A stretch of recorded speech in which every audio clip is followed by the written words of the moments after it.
关注国际焦点，洞察世界风云。大家好，欢迎来到本期的高端访谈，我是邹韵。今天我们来到了素有千岛之国美称的印度尼西亚，即将在这里对话印尼总统佐科维多多。从贫民窟到总统府，佐科如何一路走来？他为印尼描绘了什么样的发展愿景？又希望带领这个国家在国际舞台上扮演怎样的角色？今天我们一起走进印尼总统佐科。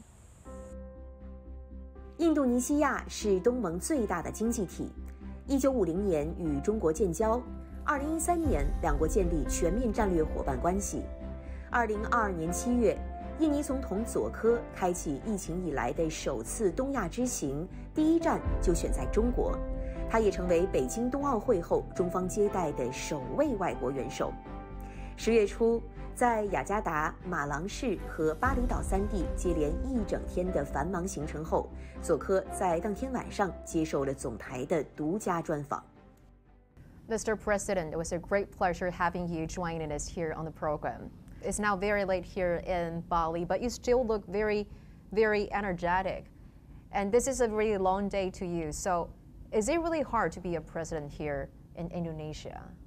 Always have a very demanding schedule. Iya, ini negara kepulauan. Kita memiliki 17.000 pulau, memiliki 514 kabupaten dan kota dengan jumlah etnis 714. Bahasa lokal 1.300. Sehingga siapapun yang menjadi presiden Indonesia memang harus mengunjungi rakyatnya yang berada di 514 kota dan kabupaten dan juga 17.000 pulau. Kalau tidak, mereka bisa merasa tidak memiliki presiden nanti, karena berpencar di mana-mana.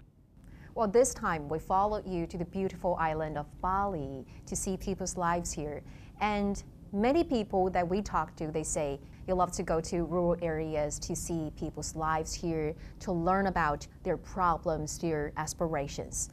So what is the philosophy of such kind of governance style? Saya memulai karir politik saya dari wali kota 2 periode, kemudian gubernur, kemudian presiden 2 periode. Dan memang sejak wali kota saya selalu datang ke rakyat, datang ke kawasan kumuh, datang ke bantaran sungai. Gubernur juga seperti itu. Pas jadi presiden juga sama, saya datang ke desa, saya datang ke daerah, saya datang ke pinggiran sungai. Dan saya selalu ingin berinteraksi dengan rakyat, karena disitulah sebetulnya masalahnya ada. Disitulah sebetulnya problemnya mulai berangkat. Dan dari situlah juga kita mendapatkan inspirasi bagaimana membuat sebuah policy, membuat sebuah kebijakan. You said before that becoming a president wasn't your dream while you were a little boy. Saya tidak membayangkan jadi presiden Indonesia. Enggak. Saya hanya ingin pada saat itu sukses sebagai pengusaha. Saya lahir di kawasan kumuh, di bantaran sungai. Saya juga sangat memahami bagaimana perjuangan orang-orang biasa. Karena apa? Saya pernah mengalami, dan itu saya syukuri karena saya betul-betul memahami apa yang dirasakan rakyat, memahami apa betul-betul yang dibutuhkan rakyat, sehingga bahasa yang saya selalu pakai adalah bahasa rakyat, bukan bahasa tinggi-tinggi. So actually, our President Xi Jinping, also believes in people-centered philosophy. And personally, you have met with him and held a telephone conversation with him for so many times. So what is your impression of him? And during those interactions, is there something that is really impressive, something that really stands out in your recollection? Ya, saya melihat memang gaya kepemimpinan dari presidensi itu dekat dengan rakyat, dan betul-betul presidensi itu memahami masalah yang dihadapi oleh rakyat. Kemiskinan di RRT bisa turun drastis karena policy yang beliau sangat tajam sekali. Well, this year is a very important major political event in China, the National Congress of the CPC. So, what do you think is the significance of this event? Ya, kita ingin kongres itu berjalan dengan baik dan menghasilkan sesuatu yang baik untuk rakyat RRT. Tetapi juga bisa juga menghasilkan keputusan yang bukan hanya berkontribusi bagi rakyat RRT, tetapi juga berkontribusi pada stabilitas kawasan, juga berkontribusi pada perdamaian dunia, dan juga berkontribusi pada kesejahteraan kawasan dan kesejahteraan dunia. Itu saya kira yang diinginkan oleh semua negara. So, Mr. President, as the leader of Indonesia, it seems that you put lots of emphasis on infrastructure building. In talks with the people here, so many of them say that they are seeing increasing number of bridges, roads, buildings in different islands and also major cities. So why are you paying extra attention to infrastructure, and what does it mean for the development of Indonesia? Daya saing Indonesia akan baik apabila infrastrukturnya baik. Dan dalam kurun waktu sampai 8 tahun ini kita telah membangun 2040 km jalan tol. Kemudian juga membangun 16 airport baru dan 38 airport renovasi. Kemudian pelabuhan, kita membangun juga bendungan.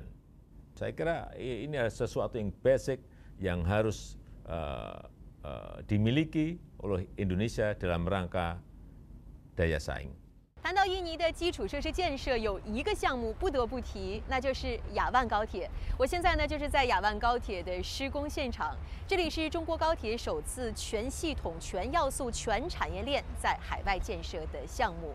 2016年1月份，项目正式开工，而这之后的几乎每一次会谈或者是通话当中的两国元首几乎都会谈到雅万高铁。在项目竣工开通之后，这里将连接起印尼首都雅加达和第4大城市万隆，两地的通勤时间会从原来的3个多小时缩短到40分钟。而总统佐科呢，也在与我们的采访当中再一次表达了对雅万高铁的期待。Saya sudah mencek, melihat konstruksi kereta cepat Jakarta-Bandung sudah 3 kali.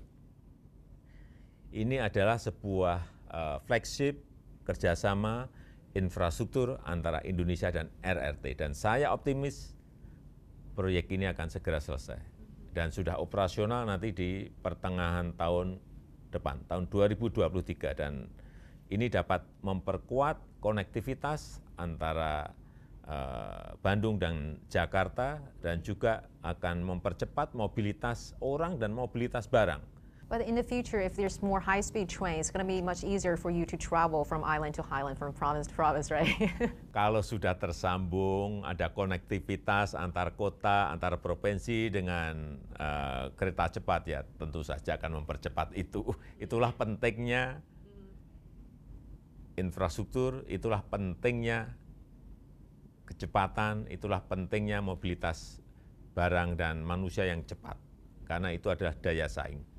As you mentioned, this is a flagship project of the Belt and Road Initiative, and also the proposal made by President Xi Jinping about the 21st Century Maritime Silk Road is also in line with your proposal of Indonesia's global maritime fulcrum, right? And how do you think those two very important, very visionary initiatives could make joint efforts and could create greater strategic synergy under those two initiatives?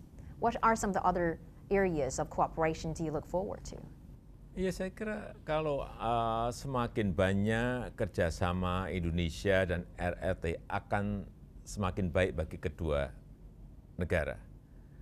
Apapun, entah itu pelabuhan laut, entah itu airport, entah itu jalan tol. Saya kira semua inisiatif harus berkontribusi bagi stabilitas, bagi perdamaian, bagi kesejahteraan di kawasan maupun di dunia. Dan kolaborasi itu harus saling menguntungkan. Dan Indonesia berharap Global Development Initiative menjadi sebuah platform untuk mempercepat pencapaian SDGs. Dan sekali lagi Indonesia siap untuk terus bermitra dalam rangka percepatan pencapaian SDGs. Bapak President, let's talk a little bit about the bilateral cooperation with China. Let's start with economic and trade, because now China has been Indonesia's largest trading partner for 9 consecutive years. This is just amazing, right? And in 2021 alone, the trading volume between the two countries increased about 60% year on year, and China is now also Indonesia's second source of investment. So what do you think has propelled such significant progress, we would say? And looking ahead, what do you think could become the new driving force of growth between the two countries? Ya, RRT dan Indonesia adalah 2 negara besar. Dan potensi kerjasamanya ini juga sangat besar. Angka investasi dari RRT naik sangat tinggi sekali. Dan sekarang sudah menduduki terakhir sudah nomor 2. Dan saya kira akan masuk ke nomor 1 investasi dari RRT ke Indonesia. When do you think that's going to happen? Tidak tahu. Bisa 2 tahun lagi menurut saya. Dan saya optimis di masa yang akan datang kerjasama ekonomi antara Indonesia dan RRT akan semakin membaik, semakin meningkat, dan semakin besar lagi. Karena kita sudah saling memahami dan saling mengerti apa yang dibutuhkan dan apa yang tidak dibutuhkan. So, Bapak President, China and Indonesia also make joint efforts in fighting against the COVID-19 pandemic. And in January of 2021, you became the very first person here in Indonesia to inoculate a Chinese vaccine, and the entire process was actually broadcast live. So, what is behind such a pioneering move, and what messages were you trying to convey? Ya, supaya diketahui aja bahwa vaksin yang digunakan Indonesia 80% lebih itu adalah Sinovac dari RRT. Dan sampai saat ini yang sudah kita suntikkan kepada masyarakat sudah 440 juta suntikan dosis. 440 juta dosis yang telah kita suntikkan. Dan kita ingin saat itu pada suntikan pertama, kenapa saya lakukan, untuk yang pertama disuntik adalah Presiden, untuk menunjukkan kepada masyarakat bahwa vaksinasi itu penting.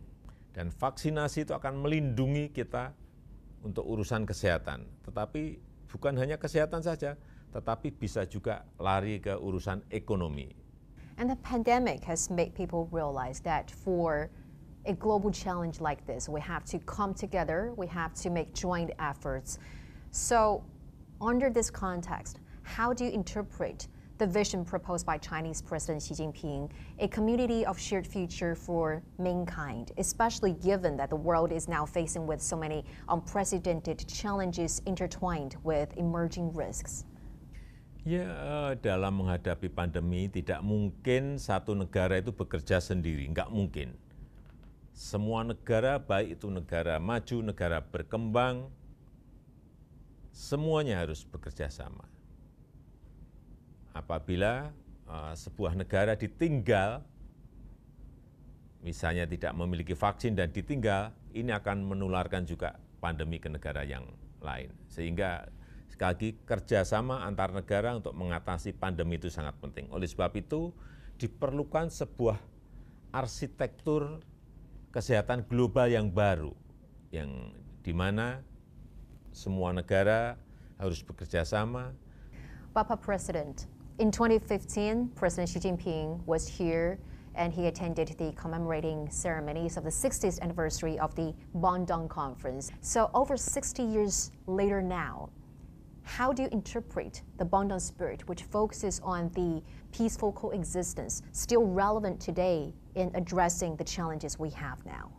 Iya, Dasasila Bandung itu masih sangat relevan saat ini. Dan dalam dunia yang sedang menghadapi banyak tantangan akibat pandemi, akibat perang, ini menjadi tantangan yang sangat berat bagi negara-negara berkembang. Dan sekali lagi bahwa Dasasila Bandung yang dihasilkan dari konferensi Asia Afrika di Bandung tahun 1955 itu adalah ingin membangkitkan semangat kemerdekaan, ingin membangkitkan semangat kemandirian dan kesetaraan semua negara, semua bangsa, dan juga penyelesaian sengketa dengan cara-cara damai. Saya yakin jika prinsip-prinsip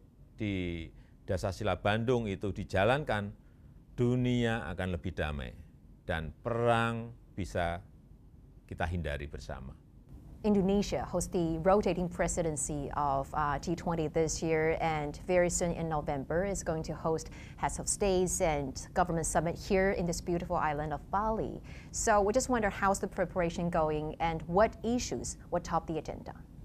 Iya, G20 adalah grup negara-negara besar yang juga punya pengaruh besar.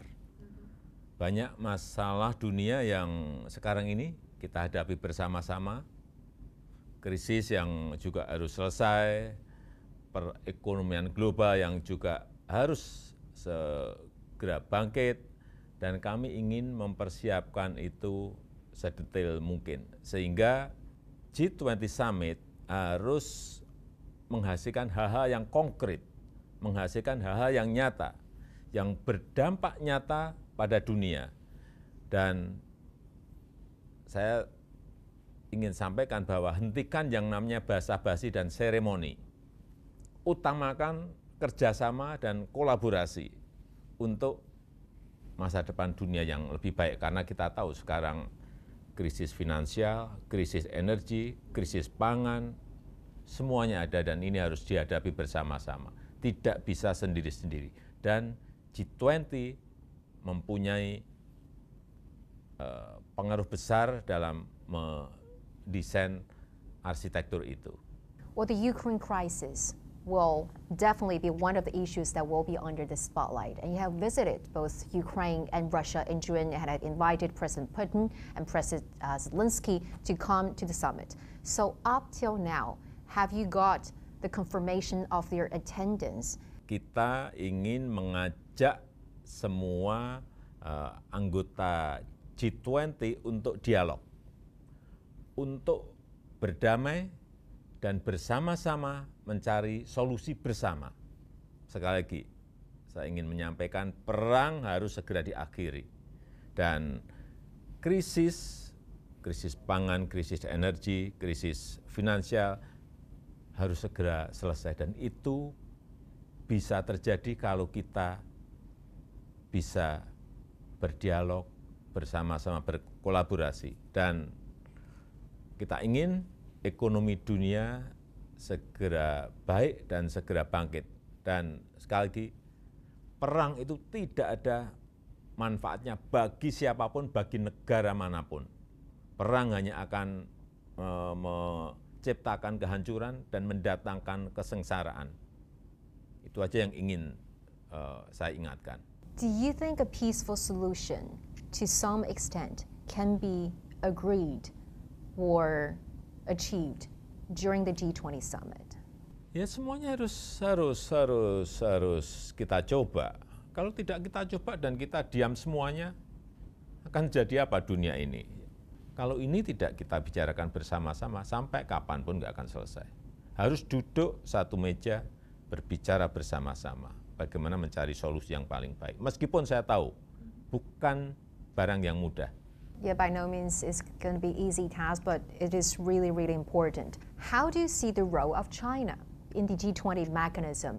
Ya, tema G20 adalah recover together, recover stronger. Ini memiliki sebuah makna yang dalam dan mencerminkan harapan masyarakat dunia pada G20. Apalagi RRT memiliki sebuah kekuatan besar dalam pemulihan ekonomi global.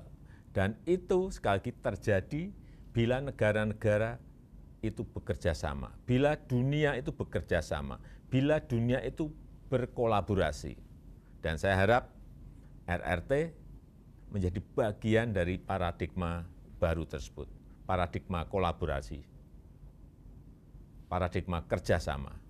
You're now halfway through your second term. So what are some of the changes in this country that you feel most proud of? And to you, what are the toughest challenges? Kalau tantangan terbesar, saya kira sama dengan semua negara saat ini. Bagaimana berurusan dengan yang namanya growth, pertumbuhan ekonomi, bagaimana menghadapi tantangan inflasi, bagaimana menghadapi tantangan krisis pangan, bagaimana ke depan kita menghadapi tantangan krisis energi, bagaimana ke depan kita menghadapi krisis finansial. Dan saya bersyukur bahwa telah banyak dibangun infrastruktur, juga kita telah membangun sumber daya manusia Indonesia, kita juga telah melakukan digitalisasi untuk usaha kecil dan menengah, dan juga telah memulai hilirisasi untuk tidak mengekspor bahan mentah keluar. Ini menjadi sebuah fondasi yang kuat ke depan, menjadi sebuah fundamental yang kuat ke depan bagi negara Indonesia untuk menghadapi tantangan-tantangan global yang ada. Mr. President, let's talk a little bit about yourself. Yeah, I watched most of the interview in the past years. It seems that you're wearing your sneaker in the overwhelming majority of those interviews. Why is that? Ya karena sepatunya ini sepatu buatan dalam negeri dan harganya juga murah. Kalau dalam dolar berapa ya? $28. Saya harus juga pasarkan dong produk-produk Indonesia, produk-produk usaha-usaha kecil. Maybe, you know, now Chinese has a really strong consumption power. This is something I think that's going to attract our viewers here in China. You are very active on social media network, and besides sharing about your work, your vision, you also sharing some of your very personal experiences, for instance, making herbal tea, singing, dancing, and babysitting your grandkids. They're really lovely and adorable, by the way. So now we have a chance, you know, showing this interview to tens of millions of viewers here in China. If there's anything that you really want to show to our viewers here in China, what would it be? Ya, saya ingin pada saat awal, saya ingin masyarakat mengenal saya lebih banyak dalam berbagai aspek dan juga mengenal saya apa adanya, ya seperti ini. Bukan saya sebagai presiden, tapi juga saya sebagai seorang ayah, saya juga sebagai seorang suami, saya juga sebagai seorang kakak. Dan untuk netizen di RRT, saya ingin mengirimkan salam hangat. Semoga nanti bisa berkunjung ke Bali, bisa berkunjung ke Manado, bisa berkunjung ke Indonesia, dan melihat keindahan dan keramahan masyarakat Indonesia. Dan untuk herbal, ya setiap pagi saya selalu minum temulawak dan jahe setiap pagi. Dan itu sudah saya lakukan mungkin sudah lebih dari 20 tahun yang lalu untuk kesehatan. Untuk The past 20 years, wow. Ya, lebih dari 20 tahun untuk vitalitas kita dalam bekerja sehari-hari. I don't know whether you know that Indonesian folk songs, they are very, very popular in China.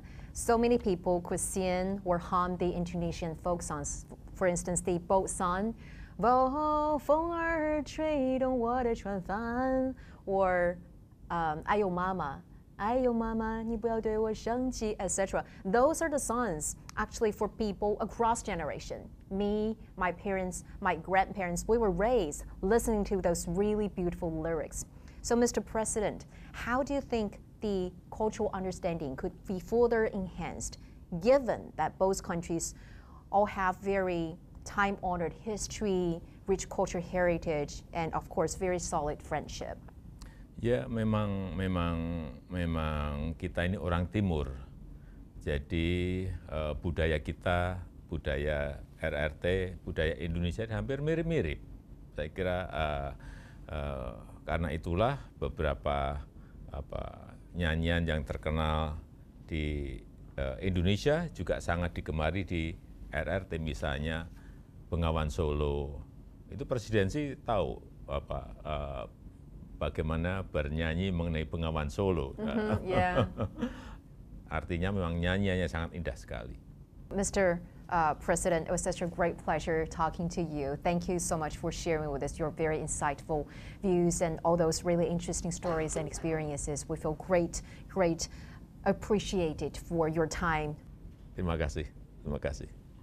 习近平主席曾经引用印尼民歌《美丽的梭罗河》来形容双边关系所经历的不平凡历程。歌中是这样说的：“滚滚波涛流向远方，一直流入海洋。”而中国和印尼的关系发展就像这美丽的梭罗河，越过重重山峦，奔涌向海。2023年，中国和印尼将迎来建立全面战略伙伴关系10周年。在世界之变纷繁复杂的当下，两国元首明确共建命运共同体的大方向，不仅为本地区，也为全球应对挑战提供了宝贵的东方智慧和亚洲力量。好的，感谢您收看本期的高端访谈，我是邹韵，我们下期再会。